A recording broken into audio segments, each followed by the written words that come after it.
Hello सांग मैंने जय जगन्नाथ। आशा कर बहुत भलरे खुशी थे। मुझे तो बढ़िया से अच्छी कम व्यस्तता भितर सबुदिन भिडियो पकई पानी ब्लॉग बनैली सीना पकईबी पकई होनी। आज सब कम सरी पूजा माने बासी कम घर द्वार खरका फरका एवं सकाल टिफिन स्टार्ट।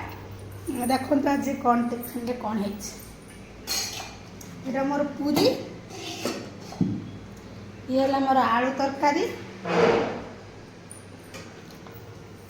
यहाँ बंधा कोबी हरड़ डाली बिलाती पकईकि डालमा जेहेतु बापा खाइबेनि से अलग है पूरी सहित से लगे खाइबे।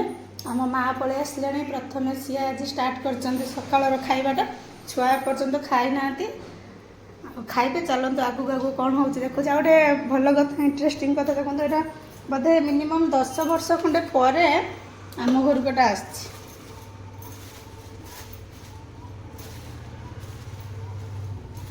मु बैक करी देखो क्लियर से देखा यहाँ हूँ चूना माछ 10 वर्ष है खिया है ना। कानटा भीषण बथा है कान फुलटा ओल्ल रखीदे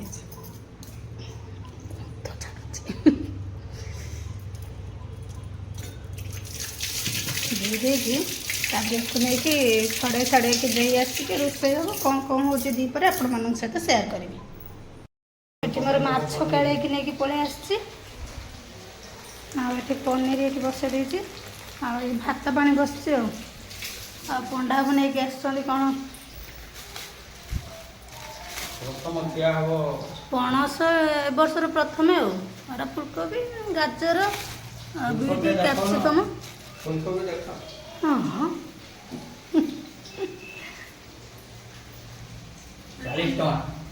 पिता गमा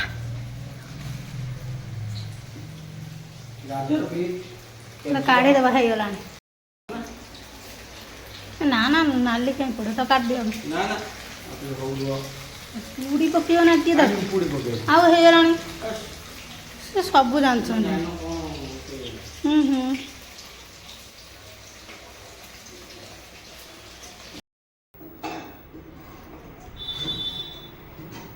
आम माँ रोड काटते कि बेस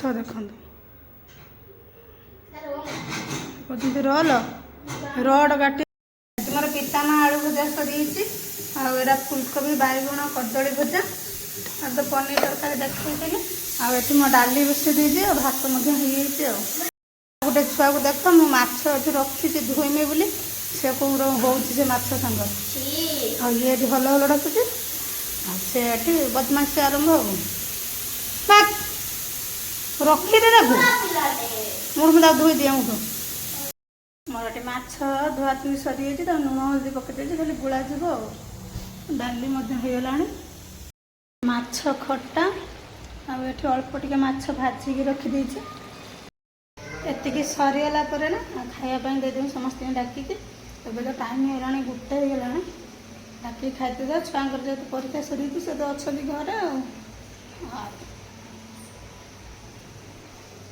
भूख लगे ना चलो रोसे बस खिया पिया धुआ मजा सब सरीगला।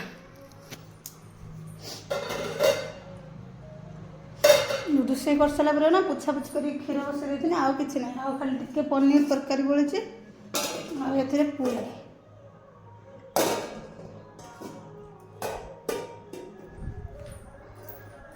एवं चल आज दीपर शुआ शुई ना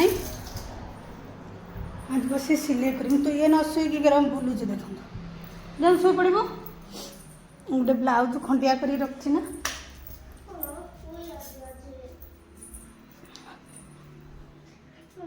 ये खंडिया कर पकई सिले करदेमी आ हाथ लगा है ना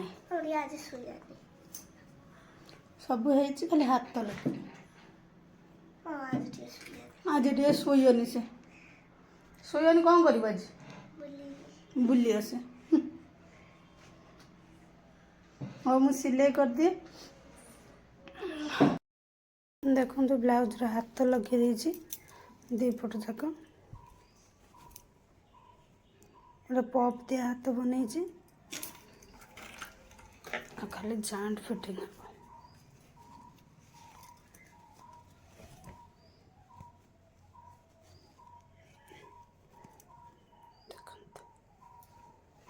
ଚାଲିଲି ଅଲଗା କିଛି କାମ କରିବା ପାଇଁ ଆଉ। ଏଠି ମୁଁ ଭଲ ଭାବରେ ପୁରା ଚକଟି ନେଇଛି।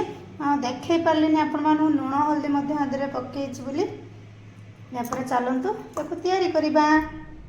ତେଲ ମାରିକି ଏକୁ ସବୁ ହାତରେ ଏମିତି ଚାପିକି କରିପାରିବେ, ନହେଲେ ଗୋଟେ ଗିନା ମାଧ୍ୟମରେ ବି କରିପାରିବେ।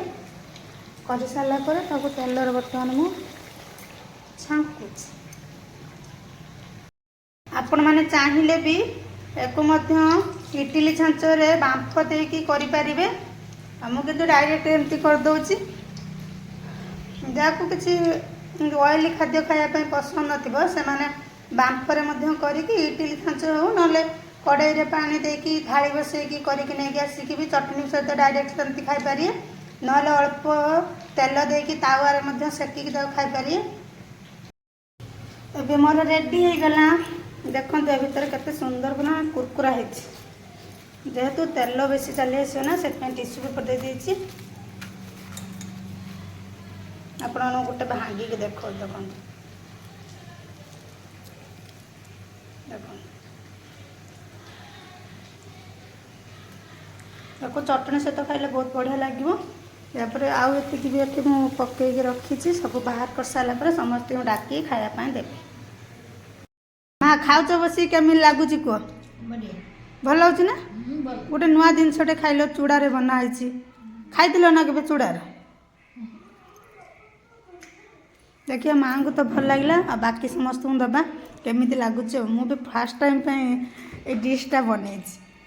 ଟାକୁ ପୁରା ବେଧୈର୍ଯ୍ୟ ଦବା ପର୍ଯ୍ୟନ୍ତ ରହିପାରିଲେନି, ନିଜେ ନେଇକି ଗୋଟେ ଚାପ ଚାପ କରୁଛନ୍ତି। ଜ୍ୱର ହେଇକି ପୁରା ଦେହ ଖରାପ ହେଇଯାଇଛି ତାଙ୍କର।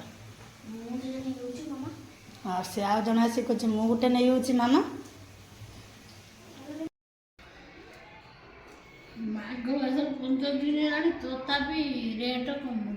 କାର ଆଳୁର ନା? ଆଳୁ ତାର ନ କମୁ ତମ ଚୂଡ଼ା ଖୁଅ। ତମକୁ ଭଲ ଲାଗୁଛି ନା? ଖାଇବାରେ ବ୍ୟସ୍ତ ଅଛନ୍ତି, ଭଲ ଖରାପ କି